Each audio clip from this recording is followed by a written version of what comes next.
Over 50% of RVers get this wrong. Are you one of them? People do horrible things with the water supply at RV parks. Don't believe what they say. This is something that every RVer should do.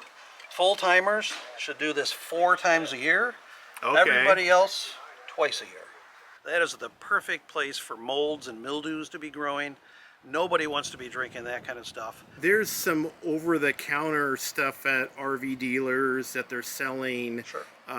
Is it worth the investment to buy those instead? Do you recommend traveling with a full tank of water? Do you have any opinions on water filters for RVs? Yeah, absolutely. And it's pretty eaten away. That's pretty bad. Yeah, that's pretty bad. Yeah, look at all that. It's pretty dirty. It is pretty dirty. You don't want to have that in your water heater while you're using hot water. 20 bucks, 25 bucks here rather than $600 or $800 here. Look for a persistent drip in 2 places. Here, which would indicate that this valve is failing. I'm Tom. And I'm Cherie. And we're EnjoyTheJourney.Life.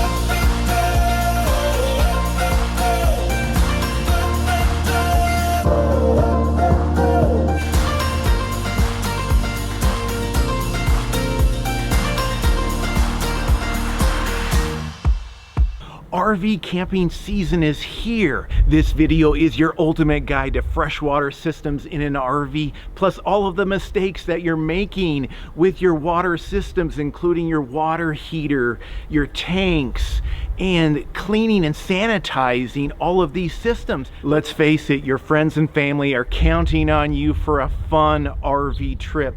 Don't let them down with a cold or smelly shower, bad tasting water, or other issues that could crop up.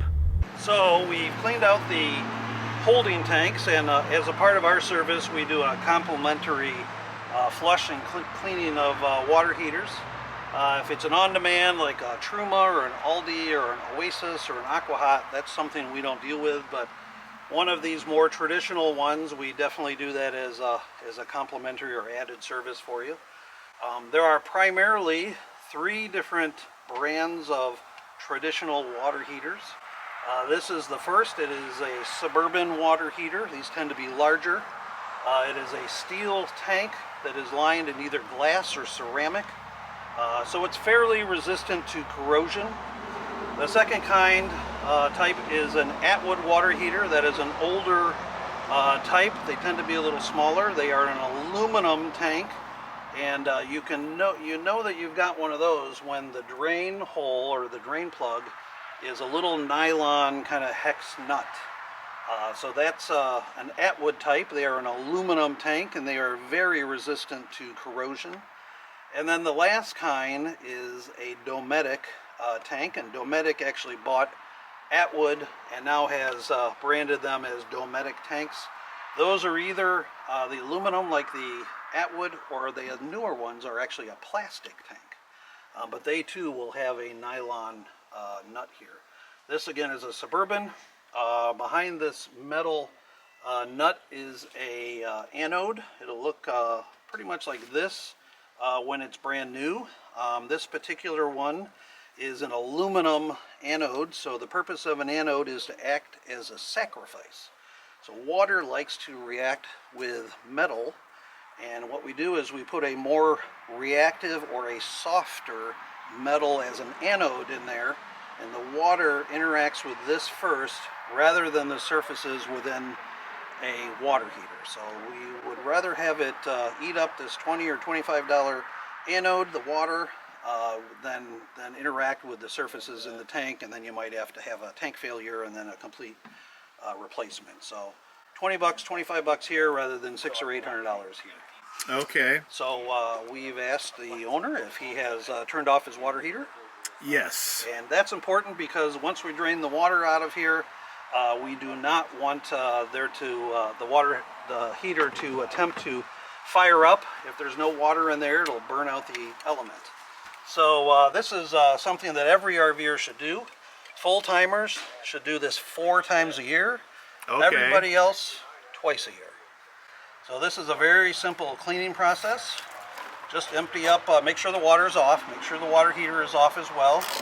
On some of these, there's an outside switch, a good idea to turn that off as well.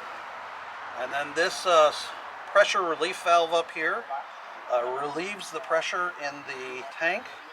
And then we just simply remove this draining bolt.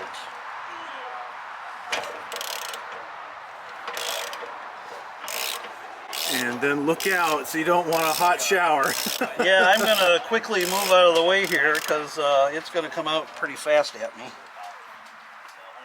And we'll see if I did a good job determining where the bucket should be, and it seems like it did. So this is the anode rod we're looking at here. Whoops.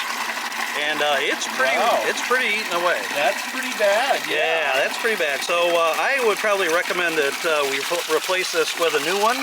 Okay. And luckily for us, I have one in my pocket. So we're going to use it right over there. So we're going to put a new one in here. We'll show how to do that. And I believe that was new as of earlier this year. I'm surprised it's that far gone. Yeah. Usually these bigger water heaters like this, those anodes will last anywhere from usually about a year to a year and a half. So the fact that it got eaten up that quickly, could be a lot of factors. Could be the quality of the water. Having actually a water softener actually can increase the rate that the anode is eaten up or dissolved. So, interesting. Yeah, if anybody has a water softener, not saying it's not a reason to get one. Everybody likes soft water, but just expect that you're going to replace that anode a little quicker. So doing this a couple, 2 to 4 times a year, depending on how often you use your RV, is a good idea. Just drain that initial water off. We have a lot more RV tips and RV how-to videos coming out, so smash that subscribe button or scan this QR code right over here with your smartphone. That way you can get subscribed and catch all of our videos coming out soon. All RV water tanks or water heaters are set at 140 degrees. Generally speaking, you cannot adjust that temperature, but they mix to something that's a little more easy to tolerate in the shower. Okay. This particular one, if I look in here, we've got quite a bit of corrosion that's kind of built up in here. You can see it in the threads. I use a little 1-inch, it's called a fittings brush. Actually, you'll find it in the plumbing department where the PVC type plumbing is. And I use it to go in there and just clean out those threads so that when I put an anode back in there, it seats properly, it seals, and you don't have to worry about leaks. So having one of these in your toolkit is generally a pretty good idea. You won't have to do it very often, maybe every couple of years or so. If you're inspecting and cleaning out that water heater, generally speaking, you won't see this type of corrosion that's in there. So we're going to keep working on it a little bit to clean those threads up. For the aluminum or Atwood or Dometic type that have a nylon nut, you've probably heard that you don't need to put an anode in those. And talking about myth number 9, I think this will be. So the manufacturer will say no need to put an anode in. And Jim, the clean tank guy, says about year 4 or 5, if you're doing cleaning in here, you're going to start to see corrosion coming out. That corrosion is going to look like little soft salt crystals.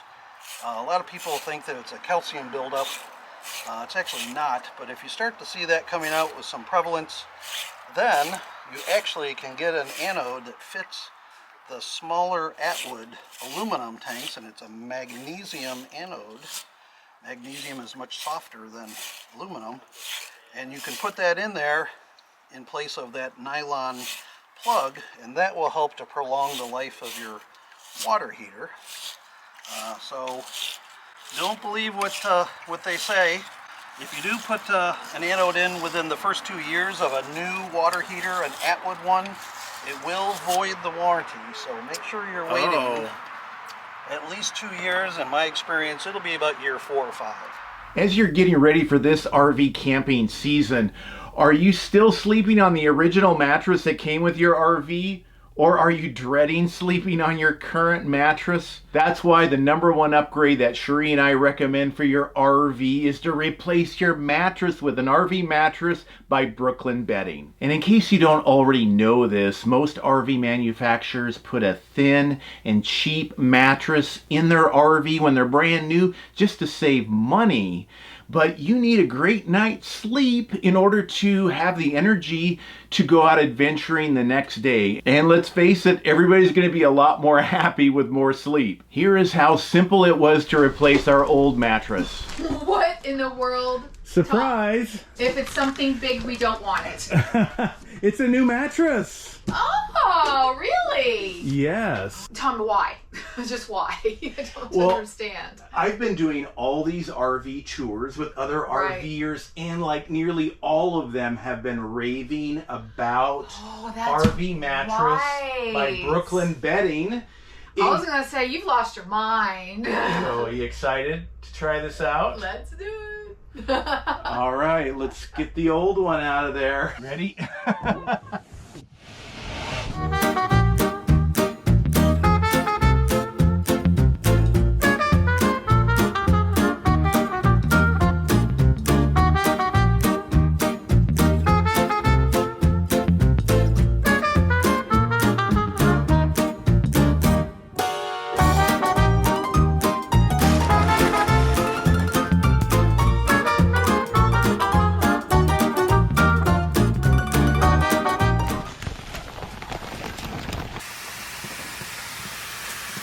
How important is good sleep? Well, you know, I'm huge on health, and sleep is a top priority. 8 hours of sleep a night is the goal. So what challenges have you had sleeping in the past? You mean like sleeping with you?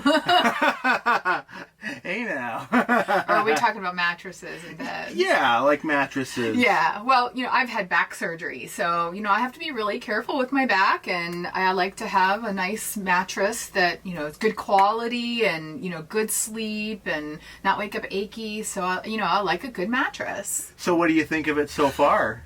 It's fit for a queen.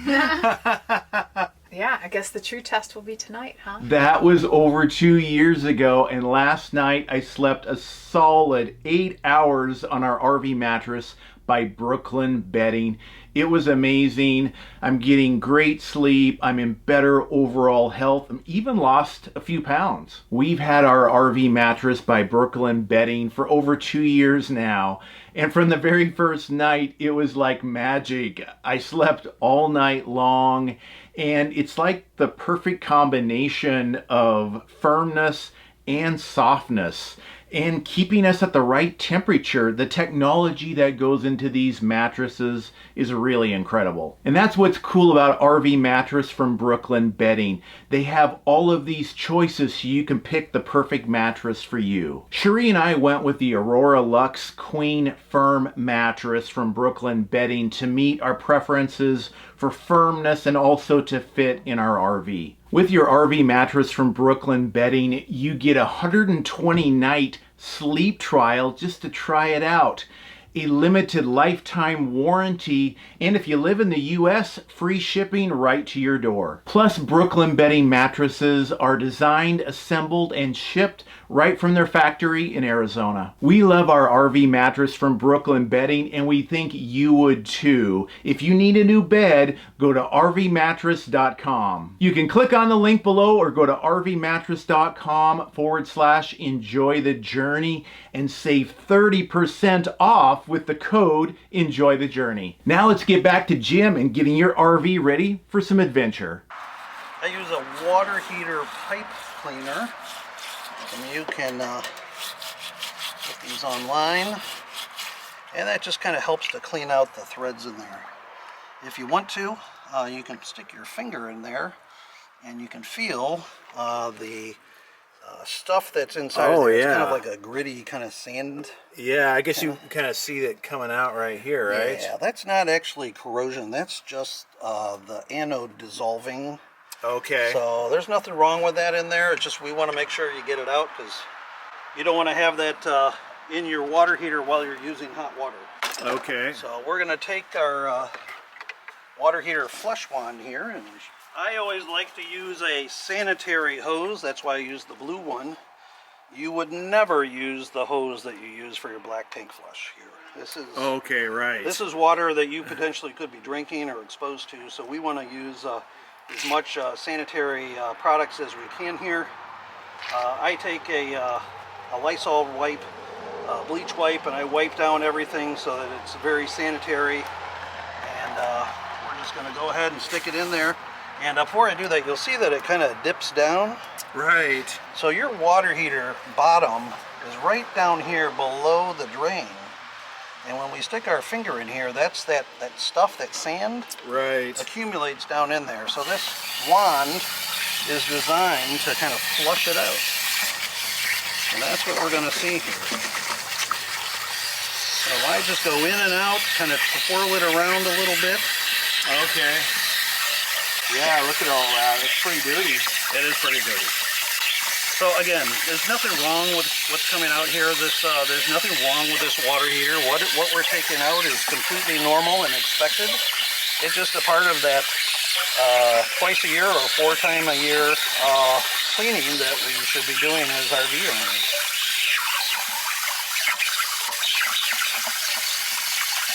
So just let that wand do its business. This will take you just a few minutes. These water heaters, no matter the brand, are designed to last anywhere between 15 and 20 years. Okay. Longer than most people who own their RV. I'm just seeing that stuff come out here. And use it to kind of clean off a little bit. I like to do that cleaning twice, so the first one gets most of it out, and then the second one will get everything out. Okay. Once I see that water being pretty clear, nothing else coming out, then I know that that water heater tank is full, or clean, excuse me. I'm not really seeing anything else coming out there, maybe a little bit. So I'm pretty close to being done. Like I said, this is 10 minutes at the most. So ideally, then I would be doing this once a quarter or every 3 months. Absolutely. Okay. Yep. And again, you're going to see stuff coming out. That is normal. Now, again, if you have an Atwood or an aluminum tank and you start seeing things come out, meaning you didn't have an anode in there, you didn't add one later, that would be an indication that it's time to put one in. Okay. That would be an indication that the water is starting to interact with those aluminum and other metals inside of your tank, and it's time to put an anode in there and let that do its work. So we're done with that. Cool. And now we're going to put a new anode in. And you have a specific brand of anode that you recommend, is that right? I do. So this is made specifically for a suburban water heater. It is a 9.5-inch aluminum anode. It is made by Camco. Okay. I will warn you that there are some cheaper ones that are on the market. They usually come in 2-packs.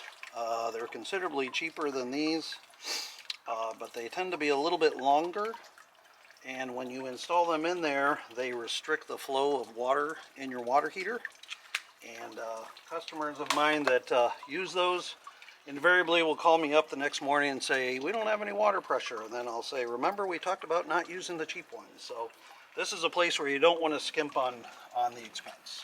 Okay, well, can you tell if mine I think was in a 2-pack from Amazon? So yeah, we'll take a look here. Usually you can tell by the cost. If it's okay, if it's 2 for $10, you know, that's kind of a red flag right there. Okay. These are going to cost you 15 to 20, 25 bucks a piece. So. Okay, gotcha. Yep, absolutely. I can tell this came in a 2-pack because the metal is black. You want the ones that have a little silver. So if you look there, you can definitely see the difference between the two. Okay, gotcha. So these cheaper ones do tend to get eaten up quite a bit faster, but they're also kind of an odd size. So try to avoid that ones with the So black. that could be the reason that if this was new, Yep.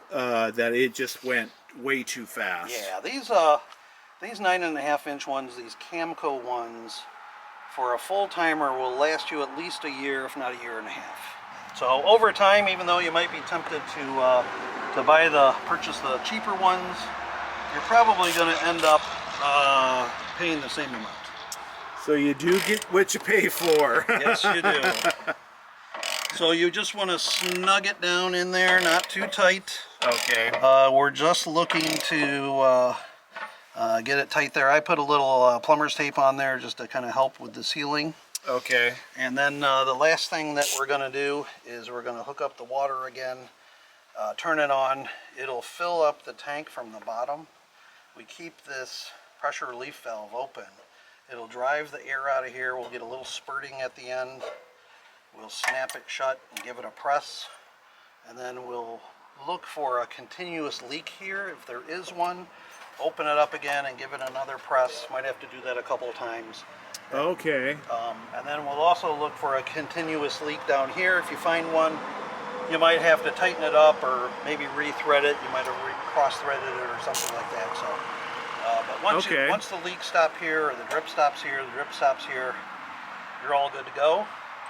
And then that's cleaning your water here. Wow. No, that's the most detail I have seen anybody talk about this before, and I've had it done a few times, but no, that's great information. It is not a hard process at all. Like I said, 10 minutes, you're in and out, and it's a good preventative maintenance for RVers to be doing. Awesome. I'm going to hook up the water and we'll let it fill up. Sounds good.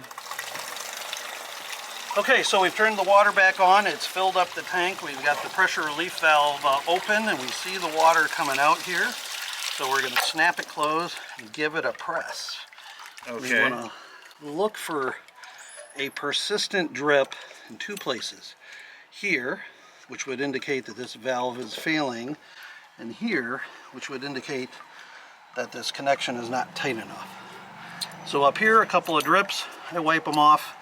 I don't see anything coming out. If I did, I could probably open this up again, give it another push just to seat that valve.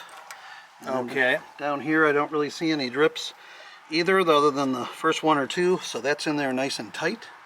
So we are good to go, and we can go ahead and turn the water heater back on if there's an outside switch.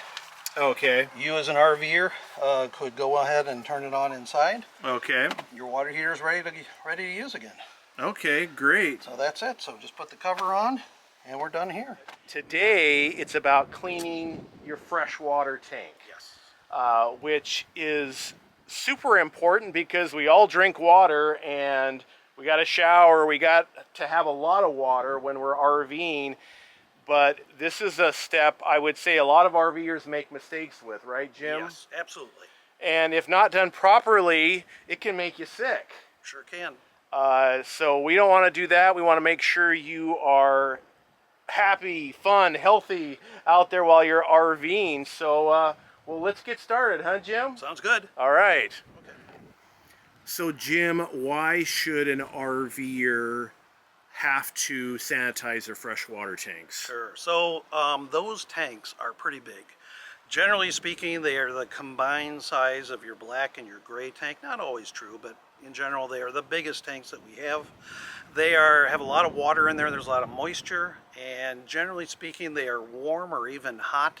That is the perfect place for molds and mildews to be growing. Nobody wants to be drinking that kind of stuff. So doing a sanitation can take care of that, knock down that mold and that mildew. And how often should you sanitize your freshwater tanks? Absolutely. So great question. So full timers, 4 times a year. You can do it every season, every 3 months, but 4 times a year. Everybody else, twice a year. Even if you're the occasional user of the freshwater tank, you really want to make sure that's sanitized. Well, make sure you subscribe because we have more videos with Jim coming out, and we are going to be making our second clean tank video here, right? Yes. It's been about a year since my first cleaning. Yep. I've been using regular toilet paper. What are my tanks like now? We're about to find out. Got it. So make sure you subscribe again so you catch that. So how do we do this, Jim, as quickly and easily as possible? Sure. So sanitizing the freshwater tank is a time-consuming process. There are a lot of steps involved. It's not a complicated process, but it's a very long process. Here's how you do it very simply. We want to get a sanitizing liquid or solution inside that freshwater tank. Whether you do it with an attachment to a hose and siphon it in that way. Some of these rigs have their own pump-driven siphon that puts it in. There are, in fact, some newer little appliances or items where you can pour the sanitizing liquid in to get it in that tank. That's the first step. Once that sanitizing liquid is in there, that tank is full, then we use the pump on the RV to pull water from that water and sanitizing liquid from that holding tank into the plumbing. The plumbing is also going to be sanitized. So the pump is going to pull water through the plumbing system. We're going to go inside, open up all the taps that there are, the shower, the sinks. If there's an outside shower, you don't have to do the toilet, but we want to turn all the taps on until we smell that sanitizing solution. Then turn the pump off, turn the taps off, let it sit for a while, let it do its thing, let it start to eat away those molds and mildews, do the sanitizing that it's intended to do. Then we want to get rid of that sanitizing liquid and water that's in the tank. So we're going to empty the tank out. Usually most rigs have a larger connection on the bottom with a pole usually, or a little switch where that water, that sanitizing liquid can come out. Either into a bucket, you might want to attach a hose to it to get it off maybe into a field or some other place. Sometimes some people will even use the pump to put it through the gray tank and into the drain at the RV park. That's a lot of water to do that, but you got to kind of think about what the park will allow you to do. So that sanitizing liquid is out of the tank. Then you want to do the same thing all over again, minus the sanitizing liquid. So you want to fill that tank up again. You want to use your pump to circulate that fresh water through the plumbing system and out the taps. You're not really smelling anything here. There might be a little residual bleach that's left over, but basically we want to rinse out the tank and the plumbing at that time. You're going to let it sit for a period of time, and then again you're going to empty out that water, get it out of the holding tank. And whether you want to leave the tank empty or you want to put half a tank of water in there or a full tank, that's up to you. But at that point, that tank is and the plumbing is considered sanitized. And Jim, since we're talking about filling your water tank up, do you recommend traveling with a full tank of water? That can be an awful lot of weight. Considering most freshwater tanks are anywhere from 50 to even 150 gallons and 8 pounds a gallon, you can quickly get up into the hundreds or even over 1,000 pounds of weight traveling. So in my rig, I like to travel with about 1/4 of a tank, so if something should happen that I'm stuck overnight somewhere, I've got some water for the toilet, for drinking, for doing the dishes, things like that, but I personally don't travel with a full tank. Okay, so again, when you're doing your sanitation, you're going to want to make sure you're wearing a pair of gloves. No matter what type of sanitation liquid you're using, but especially if you're going to use a bleach, make sure that you have some gloves on because you'll be touching things and all of a sudden you'll get white spots all over what you're wearing. Make sure that you have some extra gloves around because you're going to want to change those pretty often. There are a couple of different types of sanitizing solution. The most common one is bleach, plain old bleach. And I like the non-concentrated bottom of the shelf stuff. So the concentrated is more of a gel, and it actually doesn't have the same concentration of what we want in there, which is the sodium hypochlorite. So concentrated does not have the adequate concentration of that chemical that we do the sanitizing with. The other kind that you can use is vinegar. Vinegar is a good sanitizer as well. It's not as good, so if you're going to use vinegar, maybe you're a little sensitive to the smell of bleach and you want to use vinegar, you're going to use twice as much as you would the bleach. And Jim, there's some over-the-counter stuff at RV dealers that they're selling. Sure. Is it worth the investment to buy those instead? No, I know a lot of new RVers get that in sort of a kit or something from the dealer. I really just think that the plain old bottom of the shelf grocery store bleach is adequate for sanitizing your tanks. And it's going to be the cheapest, right? Absolutely. A gallon of this is, $2 or $3 at the most. So there are some other things that we have here that you can use. This RV inline sanitizer, it's like a little container here, and it can be, it's a newer product that we've seen on the market, and a lot of RVers are getting this. They pour the sanitizing solution in this reservoir, and that's what holds it. It's a really good idea. It kind of keeps from spilling any of the sanitizing solutions. Some of the, if you have a travel trailer, typically those don't have something like a Nautilus system or an inline system that can pump in or control the water and the sanitizing solution. Sometimes you just have an outlet on the side of your trailer, and in those cases something like this, one of these little siphons where you're just dumping the sanitizing liquid in, it's going through the hose and into the tank. It can be done as well. I've also seen a lot of people who will take the hose and even use like one of these little quick tank fills and connect it to the hose and do it that way. That's certainly an option for you too if you have that type of connection on your travel trailer. Always make sure you're using a sanitary hose. Do not use the hose that you use to flush out the black tank. You want to have a dedicated hose for your freshwater. You can use that same hose to do sanitizing of your freshwater tank. And is it necessary to pre-mix the solution or no? No. Again, the formula for using bleach is 1/4 cup per 15 gallons of capacity, and I'm sure Tom's gonna put that down in the comments there. The solution, the right proportions for using vinegar, remember, not as good of a sanitizer as bleach, so it'll be twice as much, is 1/2 cup of vinegar per 15 gallons of capacity. So Jim, my wet bay here is kind of tight compared to some big RVs. But since I have you here, this is our Blue Technologies 3-stage water filter. Do you have any opinions on water filters for RVs? Yeah, absolutely. Absolutely have them. Absolutely. I have seen, and we all have seen, people do horrible things with the water supply at RV parks. Put the sewer hose up to them, spray the water right out of the spigot. I've seen people put sewer hoses on picnic tables and just do terrible things. So you really want to think about your own sanitation and safety here.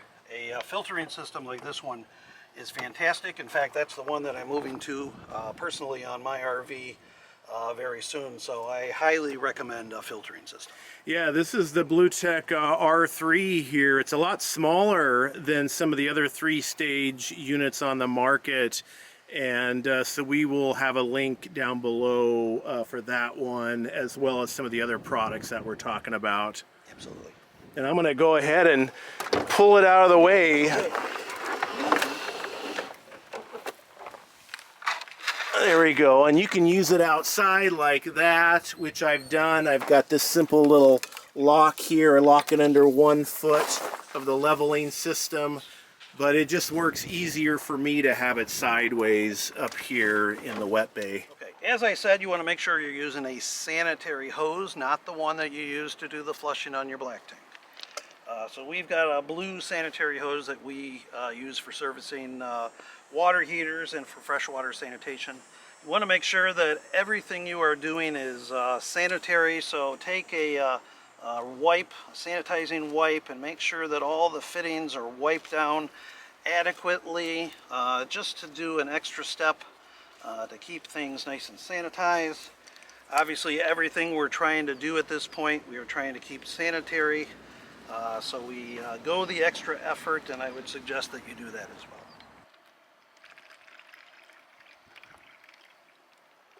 So the way I do sanitation is I get the sanitizing liquid. In this case, we're using good old Clorox here, bleach, and I like to put it in empty and sanitized water bottles, so it's contained, things aren't going to slop out or anything like that.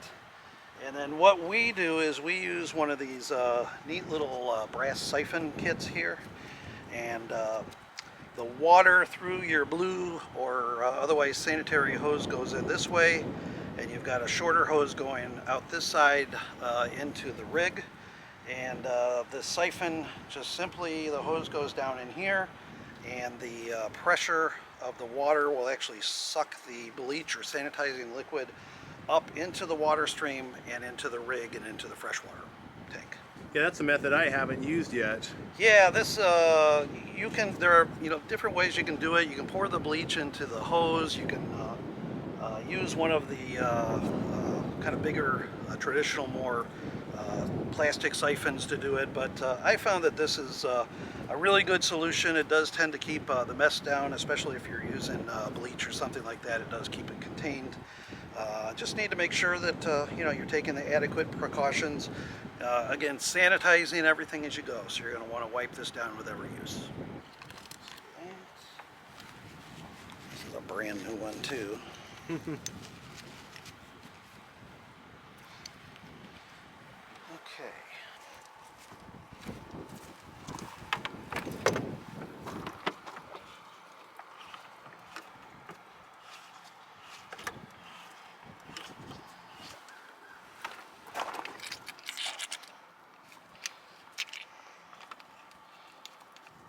Don't spill the bleach.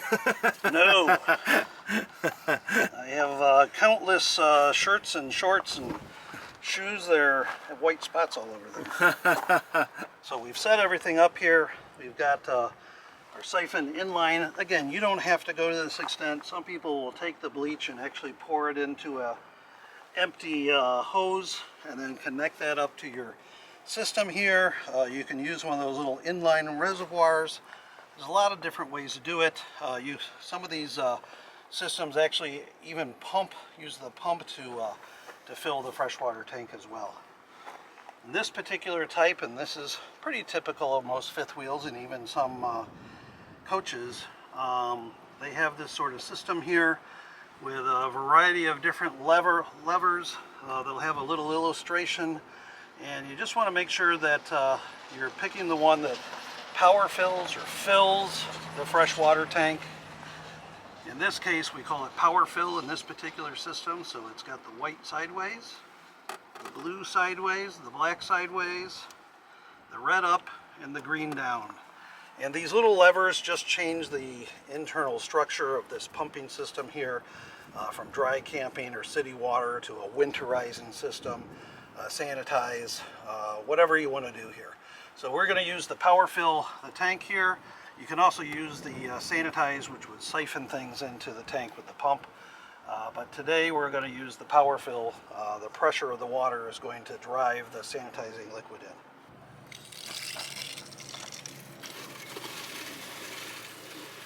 So just the power of the water will siphon that out, huh? Yep, creates a suction. Oh, I see it pulling it out now. Yep.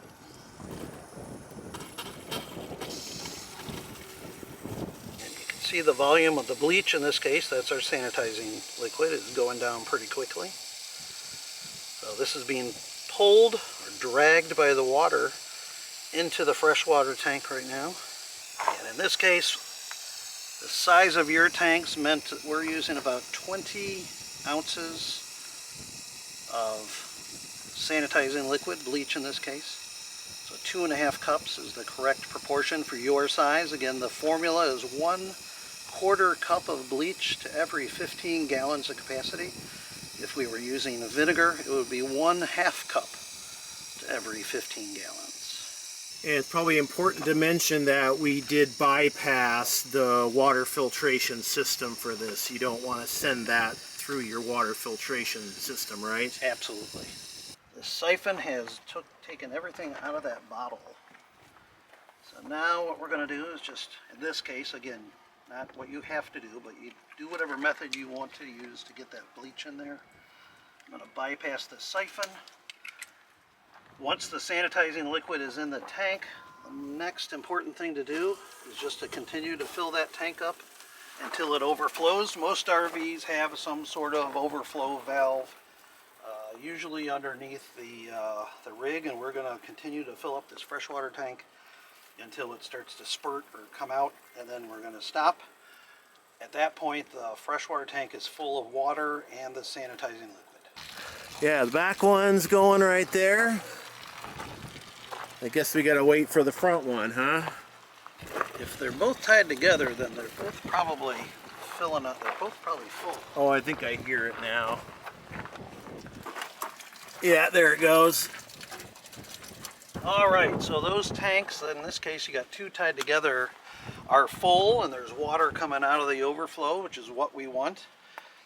So we've turned off the water there. The next steps are going to be getting this sanitizing liquid and water from the fresh tank into the plumbing. So what we're going to do is we're going to go inside. We've turned the water off already. We're going to go inside and turn the pump on, and then we're going to go to all the faucets in the RV, all the sinks, the shower, any outside shower that you may have. You don't have to do the toilet. Turn on the taps there, and you want to smell that bleach, or if you're using vinegar, you want to smell that vinegar. Then you know that sanitizing liquid is in the plumbing itself.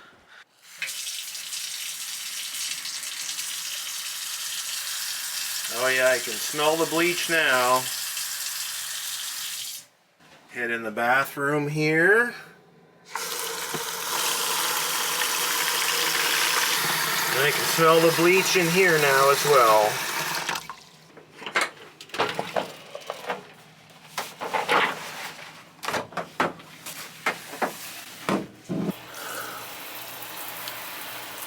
Oh, smell the bleach there as well. Gonna go ahead and run some into the washing machine as well. In the back sink right now. Smell it now. So once you smell that, you can turn those off, and then starts the waiting game. So now that that sanitizing liquid is in the plumbing system itself, we want to wait. Typically the minimum waiting is about 4 to 6 hours. I like to go personally overnight, just to make sure that you're sanitizing everything that there is, that water and sanitizing liquid is touching. And then after that waiting, that initial waiting period, you're going to come out here, open up the valves on those freshwater tanks, or freshwater tank if you have one, dump out that water. Sometimes on the ground, you can run a hose off into a field sometimes. If you can catch it in a bucket and maybe dump it somewhere, that's good too. You just don't want to make a muddy mess, and you kind of want to be respective of both the RV park and your neighbors as well. But you want to get that water and that sanitizing liquid out of the tank. Once that's done, you're going to do the same thing we did here, minus the bleach or the vinegar. So just fill up that freshwater tank until it starts to come out of those overflows again. Turn off the water, go back inside the rig, turn the pump on, circulate that water for a good minute or so through all the different taps. Again, you don't have to do the toilet, but through the different taps. You're not really smelling anything here. You're just trying to rinse out that sanitizing liquid. Let it sit again a good 4 hours. You know, I kind of like to start this process late in the afternoon. Let the sanitizing liquid sit in overnight. Empty it out in the morning, refill the tank, and then let it sit for a good 4 hours till maybe lunchtime the next day. And then empty out that tank and you are done. That tank has been sanitized, the plumbing has been sanitized. If you want to put some water in your tank for the next use, you can. If you want to leave them dry, you can do that too. But that's how we do a sanitize. Well, gosh, thank you so much, Jim. I think we should add that this is now a part of your service. Yes. As well. Yes. So not only do we hydrojet and take care of your waste tanks, but we do it for your freshwater as well. Obviously, we don't use the same equipment. This is a little bit of a more manual process. We also do winterizing for those that have an RV in the north. or if they're worried about it freezing, so our dealers perform winterizing. And then when the weather warms up in the spring, we do de-winterizing, and de-winterizing typically has a freshwater sanitation process built into it. Okay, wow, that's great. And so we'll put your contact information down below. Your whole dealer network is available there as well. And we should add, you're still accepting applications for dealers, right? We are. We're at 48 dealers now, which is like our 2030 goal. We've met this year quite a bit, and we've got 10 dealers, what we call on the road, and about 35 dealers who are stationary, covering different areas, but we cover most of the United States and a little bit of Canada as well. So this is actually a possible job work opportunity for full-time RVers then. Absolutely, yep. So it's a great opportunity to do education for RVers. Our program is completely turnkey. You get all the training, the equipment, the supplies, the marketing, the support, the advice, and it's one big family of clean tank dealers. Awesome. Well, make sure you subscribe because we have more videos with Jim coming out, and we are going to be making our second clean tank video here, right? Yes. It's been about a year since my first cleaning. Yep. I've been using regular toilet paper. What are my tanks like now? We're about to find out. Got it. So make sure you subscribe again so you catch that. And for our next video, you can click right over here.